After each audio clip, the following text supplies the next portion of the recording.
வைகாசி மாத ராசி பலன்கள் 2026ஆம் ஆண்டு விருச்சிக ராசியை பற்றி நாம் பார்க்க போகிறோம்.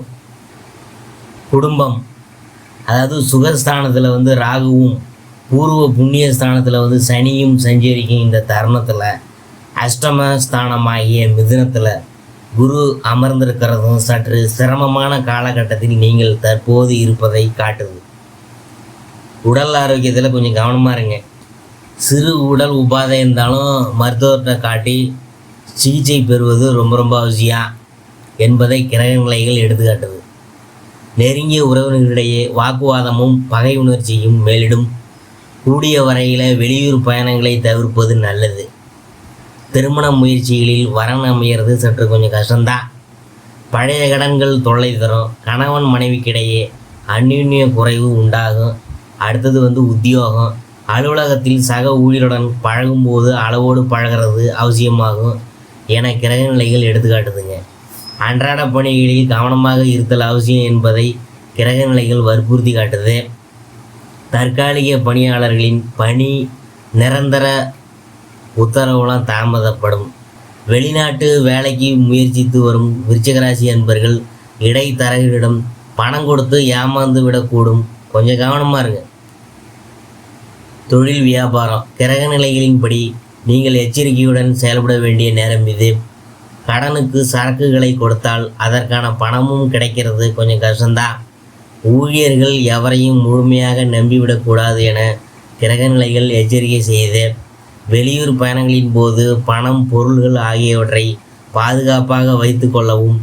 ஏனெனில் கிரக நிலைகள் சாதகமான இல்லாத காரணத்தினால பொருள்கள் களவு போகக்கூடும் என்பதற்கான இந்த எச்சரிக்கை. கலைத்துறையினர், வந்து கொண்டிருந்த வருமானம் குறையக்கூடும். வாய்ப்புகளும் பாதிக்கப்படக்கூடும். கிடைக்கும் வாய்ப்புகளிலும் எதிர்பார்க்கும் அளவுக்கு வருமானம் இருக்காது. எதிர்பார்த்திருந்த வெளிநாட்டு கலை நிகழ்ச்சிகள் கடைசி வினாடியில் கை நழுவி போகும். கைப்பணத்தை செலவு செய்து இருந்துதான் கண்ட பலன். குறிப்பாக திரைப்பட தயாரிப்பாளர்களும் நடிகர்களும் தங்கள் அன்றாட செலவுகளை கூடிய வரையில் குறைத்து கொள்ள முயற்சிக்க வேண்டும். பணியாட்களினால் பிரச்சனைகள் ஏற்படக்கூடும். பிறரை நம்பி பணம் கொடுத்து உதவினால் அந்த பணம் திரும்ப கிடைக்கிறது மிகவும் கஷ்டம்தான். அரசியல் துறையினர், அரசியல் துறைக்கு சம்பந்தப்பட்ட கிரகங்கள் அனுகூலமாக சஞ்சரிக்கவில்லை. கட்சி தலைவர்கள் உங்களை புறக்கணிக்கக்கூடும். மக்களிடையே செல்வாக்கு பாதிக்கப்படக்கூடும். உங்கள் மீது வீண் பழி ஒன்று ஏற்படுறதுக்கு சாத்தியக்கூறு உள்ளது. சாதுரியமும் சமோஜித புத்தியும் அவசியம் தேவை. மாணவியர், கல்வித்துறையை தங்களுடைய ஆதிக்கத்தில் கொண்டுள்ள கிரகங்கள் ஓரளவே ஆதரவாக வளம் வருது. ஆதலால் பாடுபட்டு படித்தாதான் இந்த மாதம் முன்னேற்றத்தை நீங்கள் பார்க்க முடியும். நினைவாற்றல் குறையக்கூடும். தகாத மாணவர்கள் சேர்க்கையும் ஏற்படக்கூடும். இது உங்கள் கல்வியை பாதிக்கும். விவசாயத்துறையினர், கல்வித்துறைக்கு பெரும்பான்மையான அம்சங்களை தங்கள் கட்டுப்பாட்டில் கொண்டுள்ளவை.